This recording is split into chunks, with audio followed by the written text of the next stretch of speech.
ஓம் ஸ்ரீ குருபியோ நமக. ஓம் ஸ்ரீ மகா பெரியவா சரணம். வரும் ஏப்ரல் 30 புதன்கிழமை அட்சய திருதியை. இப்ப நாம சொல்லக்கூடிய இந்த 3 பொருட்களை ஒன்றாக சேர்த்து வீட்ல இந்த இடத்துல வைக்கிறதால பலவிதமான நன்மைகள் உங்களுக்கு வந்து சேரும். பணம் வசியமாகும், குபேர யோகம் தேடி வரும். அது என்னென்ன பொருட்கள், அதை எப்படி பயன்படுத்தணும்னு பார்க்கறதுக்கு முன்னாடி நம்மளோட வீடியோஸை இப்பதான் நீங்க ஃபர்ஸ்ட் டைம் பார்க்குறீங்கன்னா மறக்காம சப்ஸ்கிரைப் பண்ணிக்கோங்க. தொடர்ந்து இது மாதிரி அப்டேட் தெரிஞ்சுக்கிறதுக்கு பக்கத்துல இருக்கிற நோட்டிஃபிகேஷன் பெல்லை கிளிக் பண்ணி ஆல் அப்படிங்கிற செலக்ட் பண்ணிக்கோங்க. இப்போ அட்சய திருதி அன்னைக்கு என்னென்ன பொருட்களை எப்படி பயன்படுத்தணும் அப்படிங்கிற பத்தி தெளிவா தெரிஞ்சுக்கலாம். அட்சய அப்படின்னா அல்ல அல்ல குறையாத அப்படின்னு அர்த்தம். அட்சய பாத்திரம் கேள்விப்பட்டிருப்போம். அந்த அட்சய பாத்திரத்தில் இருக்கக்கூடிய பொருள் எவ்வளவு எடுத்தாலும் தீரவே தீராது. எடுக்க எடுக்க வந்துகிட்டே இருக்குமா. வளர்ந்துகிட்டே போகக்கூடிய ஒரு பொருள் தான் இந்த அட்சய திருதியை. அந்த அளவுக்கு சக்தி வாய்ந்த இந்த ஒரு நாள்ல நம்ம எந்த செயலை செய்தாலும் அது பன்மடங்கு பெருகும். இன்னைக்கு இருக்கக்கூடிய காலகட்டத்துல குண்டுமணி தங்கம் வாங்குறதே பெரிய விஷயமா இருக்கு. அப்படி குண்டுமணி தங்கத்தை அட்சய திருதி அன்னைக்கு வாங்கணும்னா அந்த குண்டுமணி தங்கம் பன்மடங்கு பெருகி நம்ம நினைச்சு பார்க்க முடியாத அளவுக்கு தங்கம் நம்ம வீட்டுல சேரும் அப்படிங்கிறது தான் காலம் காலமாக இருக்கக்கூடிய ஒரு பெரிய நம்பிக்கை. அதனாலதான் மற்ற நாட்களை விட அட்சய திருதி அன்னைக்கு தங்கம் வாங்குறத முக்கியத்துவம் வாய்ந்த ஒரு விஷயமா நம்ம பார்க்கிறோம். தங்கம் மட்டும்தான் வாங்கணும் அப்படின்றது கிடையாது. உங்க வீட்டுக்கு தேவையான எந்த ஒரு பொருள், காய்கறிகள்ல ஆரம்பிச்சு நீங்க தினமும் சமையலுக்கு பயன்படுத்தக்கூடிய அரிசி பருப்பு வரைக்கும் எந்த விஷயத்தை வாங்கினாலும் அது பன்மடங்கு பெருகும். அது குறையவே குறையாது. அதனால தங்கம் மட்டும்தான் வாங்கணும் அப்படிங்கிற விஷயத்துல இருந்து வெளில வந்துட்டு உங்களுக்கு தேவையான எந்த ஒரு பொருளை வேணாலும் மனம் உவந்து நம்பிக்கையோட அட்சய திருதி அன்னைக்கு வாங்கி வீட்டில் வைங்க. அது பன்மடங்கு பெருகும். அட்சய திருதியை எத்தனை மணிக்கு ஆரம்பிக்குது, எத்தனை மணிக்கு பூஜை செய்யலாம் அப்படிங்கிறத முதல்ல தெரிஞ்சுக்கலாம்.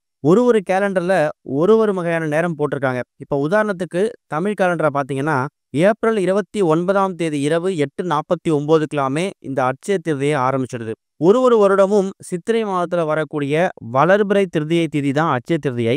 அப்படி பார்த்தீங்கன்னா ஏப்ரல் 29ஆம் தேதி இரவு 8:49க்கு ஆரம்பிக்கக்கூடிய இந்த வளர்பிறை திருதியை திதி ஏப்ரல் 30ஆம் தேதி புதன்கிழமை மாலை 6:41 வரைக்கும் இருக்கு. சரி, தங்கம் வெள்ளி வாங்குவதற்கான சரியான நேரம் எது அப்படின்னு பார்த்தீங்கன்னா காலையில 6 மணிலிருந்து மதியம் 2:15 மணிக்குள்ள இந்த இடைப்பட்ட நேரத்துல எப்ப வேணாலும் நீங்க தங்கம் வெள்ளியை வாங்கலாம். இல்ல வீட்டுக்கு தேவையான எந்த ஒரு பொருளை வேணாலும் வாங்கலாம். மகாலட்சுமி தாயாருக்கும் மகாவிஷ்ணுவுக்கும் லட்சுமி குபேரருக்கும் பூஜை செய்ய உகந்த நேரம் எது அப்படின்னு கேட்டீங்கன்னா காலையில 6 மணிலிருந்து பகல் 11:50 வரைக்கும் நீங்க பூஜை செஞ்சுக்கலாம். ஏன்னா புதன்கிழமை அப்படிங்கிறதால 12:01 ராகு காலம், அதை கணக்கு பண்ணிக்கோங்க. ஒரு சில கேலண்டர்ல மதியம் 2:15 மணியோட இந்த அட்சய திருதியை முடிய போறதாவும் நேரங்கள் கணிக்கப்பட்டிருக்கு. எது எப்படியோ இந்த தங்கம் வெள்ளி வாங்குறதுக்கான நேரத்தை மதியம் 2:15 மணிக்குள்ள முடிச்சுக்கிறது கூடுதல் விசேஷம். அதே நேரம் அன்றைய தினம் நல்ல நேரம் அப்படின்னு பாத்தீங்கன்னா காலையில 9:30 மணிலிருந்து 10:30 மணி. சரியான அந்த 1 மணி நேரத்துல தாராளமா நீங்க தங்க நகைகளை வாங்கி குவிக்கலாம். அது பன்மடங்கு பெருகும். எந்த ஒரு பொருளை வாங்கணும், எந்த செயலை தொடங்கணும் அப்படின்னாலும் அட்சய திருதியை ஏப்ரல் 30ஆம் தேதி காலையில இந்த 9:30 மணிலிருந்து 10:30 மணி இந்த 1 மணி நேரம் பொன்னான நேரம், அதை பயன்படுத்திக்கோங்க. இந்த 1 மணி நேரத்தை தவற விட்டவங்களுக்கு மாலை 4:30 மணிலிருந்து 5:30 இந்த 1 மணி நேரம் இருக்கு. அதை பயன்படுத்திக்கலாம். மகாலட்சுமி தாயாருக்கு இனிப்புனா ரொம்ப பிடிக்கும். இனிப்புல செஞ்சு வச்சிருக்கக்கூடிய ஏதாவது நைவேத்தியங்களை நீங்க மகாலட்சுமி தாயாருக்கு படைக்கலாம். மகாவிஷ்ணுவுக்கு துளசி மாலைகளால் அலங்காரம் செய்யுங்க. வீட்டில் என்னென்ன பொருட்கள் இருக்கோ அது எல்லாத்துலேயும் கொஞ்சம் கொஞ்சம் பொருட்கள் வாங்கி சேர்க்கறதுக்கு முயற்சி பண்ணுங்க. அரிசி பருப்பு தானியம்னு சொல்லி என்ன பொருட்கள் வாங்குறதா இருந்தாலும் சரி, அதை வாங்கி கொஞ்சமா சேர்த்துக்கிட்டீங்கன்னா அது பன்மடங்கு பெருகும். இது போக இப்போ நாம சொல்லக்கூடிய இந்த 3 முக்கியமான பொருட்களை நீங்க உங்க வீட்டில் இந்த இடத்துல தயார் செய்து வைக்கணும். இந்த 3 முக்கியமான பொருள் என்ன அப்படின்னா, முதல் முக்கியமான பொருள் ஒரே ஒரு துண்டு பச்சை கற்பூரம். பச்சை கற்பூரத்தோட மகிமை பத்தி நம்ம சொல்லி தெரிய தேவையில்லை.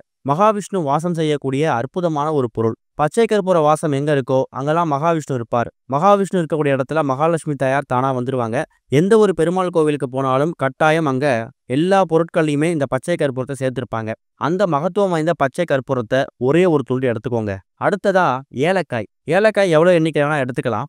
ஏலக்காய் அப்படிங்கிறது பணவசியம், ஜனவசியம், இது ரெண்டுத்துக்கும் பயன்படுத்தக்கூடிய அற்புதமான ஒரு பொருள். மகாலட்சுமி தாயார் வாசம் நிறைந்த ஒரு பொருள். வாசனை மிகுந்த பொருட்கள்ல மகாலட்சுமி தாயார் வாசம் செய்யறாங்க நம்ம கேள்விப்பட்டிருப்போம். அதுல ஒரு முக்கியமான பொருள் தான் இந்த ஏலக்காய். அடுத்ததா வெண்கடுகு. வெண்கடுகு அப்படிங்கிறது கண் திருஷ்டியை வேரோடு அறுக்கக்கூடியது. வெள்ளி மற்றும் செவ்வாய்க்கிழமைகள்ல வீட்டுல சாம்பிராணி தூபம் போடும்போது இந்த வெண்கடுகை கொஞ்சம் தூவிட்டோம்னா வீட்டுக்குள்ள இருக்கக்கூடிய எதிர்மறை ஆற்றல்கள், கண் திருஷ்டி, போட்டி, பொறாமை, இது எல்லாமே அந்த வெண்கடுகோடு உடைந்து போயிடும் அப்படிங்கிறது நம்பிக்கை. இந்த 3 முக்கியமான பொருட்களையுமே சின்னதா ஒரு கிண்ணமோ, ஒரு தட்டோ இப்ப நீங்க வீடியோல பார்க்குற மாரி எடுத்து வச்சு, அதுல முதல்ல ஒரே ஒரு கைப்பிடி அளவு வெண்கடுக பரப்பி வச்சுக்கணும். அதுக்கு நடுவுல ஒரே ஒரு துண்டு பச்சை கற்பூரத்தையும், அந்த பச்சை கற்பூரத்த சுற்றி இப்ப நீங்க வீடியோல பார்க்குற மாதிரி ஏலக்காய்களையும் அடுக்கி வச்சுட்டு, இந்த ஒட்டுமொத்த அமைப்பையும் உங்க வீட்டோட பூஜை அறையில மகாலட்சுமி தாயார் ஃபோட்டோவுக்கு முன்னாடி வச்சு பூஜை பண்ணணும். எந்த நேரத்துல பூஜை செய்யலாம்? காலையில 9:30 மணிலேருந்து 10:30 மணி வரைக்கும் இந்த 1 மணி நேரத்துல இந்த பூஜை செய்து இந்த அமைப்ப மகாலட்சுமி தாயார் பாதத்துக்கு முன்னாடி வைக்கலாம். அத தவற விட்டீங்கன்னா, மாலை ஒரு 4:30 மணிலேருந்து 6:30 இந்த நேரத்த பயன்படுத்திக்கோங்க. இந்த அமைப்ப அப்படியே வச்சுட்டு, மகாலட்சுமி தாயார மனசார வேண்டிக்கோங்க. எங்க வீட்டுக்குள்ள இருக்கக்கூடிய எல்லா விதமான எதிர்மறை ஆற்றல்களும் விரட்டி அடிக்கப்படணும். நல்லது மட்டுமே எங்க குடும்பத்துக்கு வந்து சேரணும் அப்படிங்கிறத முதல் கோரிக்கையா வைங்க. அடுத்ததா, தங்கம், வெள்ளி, பணம், பொருளாதாரம் இது எதுவுமே எங்க வீட்ல பஞ்சமே இருக்கக்கூடாதுன்னு மகாலட்சுமி தாயார மனசார வேண்டிக்கோங்க. அடுத்ததா, கடன் இல்லாத நிம்மதியான நிலையான வாழ்க்கை வேணும்னு அந்த பச்சை கற்பூரத்த பார்த்து மகாவிஷ்ணு மனசார வேண்டிக்கோங்க. இப்படி 3 முக்கியமான பொருட்களுக்கும் 3 தனித்தனியான வேண்டுதல முன் வச்சிருங்க. அதுக்கப்புறம் உங்க வீட்ல பூஜை அறையில விளக்குகள்லாம் எரியட்டும். நீங்க உங்களோட அன்றாட வேலை பார்க்கலாம். அந்த விளக்கெல்லாம் குளிர வச்சுட்டு, காமாட்சி அம்மன் விளக்கு, குத்து விளக்கு இதெல்லாம் எவ்வளோ நேரம் எரியுதோ அந்த விளக்கெல்லாம் குளிர வச்சுட்டு, பூஜையெல்லாம் முடிச்சதுக்கு அப்புறமா நீங்க தயார் செய்து வைத்திருக்கக்கூடிய அந்த வெண்கடுகு, பச்சை கற்பூரம், ஏலக்காய் இந்த ஒட்டுமொத்த அமைப்பையும் உங்க வீட்ல உங்களுக்கு எந்த இடத்துல வைக்கணும் அப்படின்னு விருப்பம் இருக்கோ வச்சுக்கலாம். பூஜை அறையில வைக்கணும் விருப்பப்படுறீங்களா? தாராளமா பூஜை அறையில அப்படியே வச்சு நீங்க பூஜை பண்ணலாம். இல்லனா உங்க வீட்டோட தென்மேற்கு மூலை, அதாவது கன்னி மூலை, குபேர மூலைன்னு சொல்லுவாங்க. இந்த இடத்துல தான் பீரோ, லாக்கர், கல்லாப்பெட்டி இந்த பணப்புழக்கம் இருக்கக்கூடிய இடம் இந்த தென்மேற்கு மூலையில தான் இருக்கும். அந்த பீரோ மேல கூட பத்திரப்படுத்தி வச்சுக்கலாம். இல்ல பீரோவுக்குள்ள வச்சாலும் சரி. இல்ல நான் மாதம் மாதம் சம்பளம் வாங்கிட்டு அந்த காசை இந்த இடத்துல தான் வைப்பேன். இந்த இடத்துல வச்சா எனக்கு பணம் பன்மடங்கு பெருகிற மாதிரி ஒரு தோணும். வீண் செலவு ஆகாத மாதிரி தெரியும். இந்த இடம் தான் ஒரு அதிர்ஷ்டமான இடம் என் வீட்டுலங்கிற மாதிரி உங்களுக்குன்னு ஒரு சென்டிமெண்ட் இருக்கும்ல. அந்த இடத்துல கூட நீங்க தயார் செய்து வைத்திருக்கக்கூடிய பூஜையெல்லாம் முடிச்சு வைத்திருக்கக்கூடிய இந்த அமைப்பை நீங்க பத்திரப்படுத்தி வச்சுக்கலாம். அது மேல சும்மா ஒரு துணியை மட்டும் போட்டு மூடிக்கோங்க. பூஜை அறையில வச்சாலும் சிறப்பு தான். எந்த இடத்துல வச்சாலும் சரி, வெள்ளி மற்றும் செவ்வாய்க்கிழமைகள்ல மறக்காம தீப தூபம் காமிக்கணும். சுத்தபத்தம் இல்லாம அதை தொடர்றத தவிர்க்கிறதும் நல்லது. இந்த அமைப்பை தயார் செஞ்சு வச்சுட்டீங்கன்னா, அடுத்ததா 2 மாசம் 3 மாசத்துக்கு ஒரு முறை மட்டும் அதுல இருக்கக்கூடிய பொருட்களை, எந்த பொருள் வீணா போயிருக்கோ அந்த பழைய பொருட்களை தண்ணியில விட்டுட்டு, புது பொருட்களை மறுபடியும் ஏதாவது ஒரு வலதுபுறை திருதியை திதி அன்னைக்கு மறுபடியும் தயார் செய்து எங்க எடுத்தீங்களோ அதே இடத்துல பத்திரப்படுத்தி வச்சுக்கோங்க. அவ்வளவுதான். இந்த ஒட்டுமொத்த அமைப்பு உங்க வீட்ல எந்த இடத்துல நீங்க வைத்தாலும் சரி, இல்ல நாங்க வீட்டோட மெயின் ஹால்ல வைக்கிறதுக்கு ஆசைப்படுறோம் அப்படின்னாலும் தாராளமா டிவி பக்கத்துல, இல்ல டிவிக்கு மேல ஏதாவது ஷெல்ஃப் இருக்கு, ஷோகேஸ் இருக்குன்னா கூட அந்த இடத்துல வச்சுக்கலாம். மத்தவங்க பார்வை இது மேல விழக்கூடாது அப்படிங்கிற கட்டாயம்லாம் கிடையாது. யாரு வேணாலும் பார்க்கலாம். அதுல எந்த தவறும் கிடையாது. உங்க விருப்பத்துக்கு ஏற்ப உங்க வீட்ல நீங்க எங்க வைக்கணும்னு விருப்பப்படுறீங்களோ அந்த இடத்துல நீங்க பத்திரப்படுத்தி வச்சுக்கோங்க. ஆனா இந்த 3 முக்கியமான பொருட்களையும் அதுல வைக்கிறதுக்கு முன்னாடி பூஜை அறையில வச்சு மகாலட்சுமி தாயார் போட்டோ முன்னாடி பூஜை பண்ணிட்டு அதுக்கப்புறம் தான் நீங்க வைக்கிற இடத்துல வைக்கணும். இன்னொரு பக்கம் அட்சய திருதியை அன்னைக்கு தானங்கள் செய்யறது ரொம்ப முக்கியம். தானங்கள் செஞ்சா புண்ணியங்கள் வந்து சேருங்கிறது நம்பிக்கை. ஆனா அதே தானத்தை நீங்க அட்சய திருதியை அன்னைக்கு செஞ்சீங்கன்னா, ஒரு புண்ணியம் கிடைக்குதுன்னா அது 10 மடங்கு பெருகும். கஷ்டப்படக்கூடிய ஏழை எளிய மக்களுக்கு காய்கறிகளையோ, அரிசி உணவுகளையோ தானமா கொடுக்கலாம். ரோட்ல எவ்வளவு பேர் ஏழை எளிய மக்கள் வெயில்ல வாட்டி வதச்சு கஷ்டப்படுவாங்க.